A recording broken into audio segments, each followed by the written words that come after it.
বদৰুদ্দিন আজমল ডাঙৰীয়াই উজনি অসমত বানপানীত বিপদত পৰা মানুহখিনিক যিমান সহায় কৰিছে তাতকৈ বেছি প্ৰচাৰ কৰিছে নেকি? আপোনালোকে এই অখিল গগৈ ডাঙৰীয়াৰ এই কথাখিনি শুনক। এই কথাখিনি শুনাৰ পিছত আপোনালোকেও গম পাব বদৰুদ্দিন আজমল ডাঙৰীয়াই যিমানখিনি সহায় কৰিছে তাতকৈ বেছি প্ৰচাৰ কৰিছে। সেইটোতো চাওক।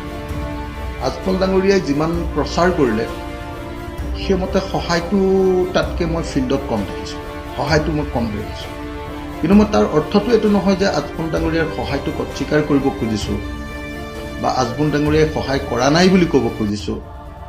কিন্তু তেখেতে যিমান ডাঙৰ প্ৰচাৰ কৰিছে তাতকৈ আমাৰ ইউটিউবাৰ কিছুমানেই বহুত বেছি তাতকৈ সহায় কৰিছে।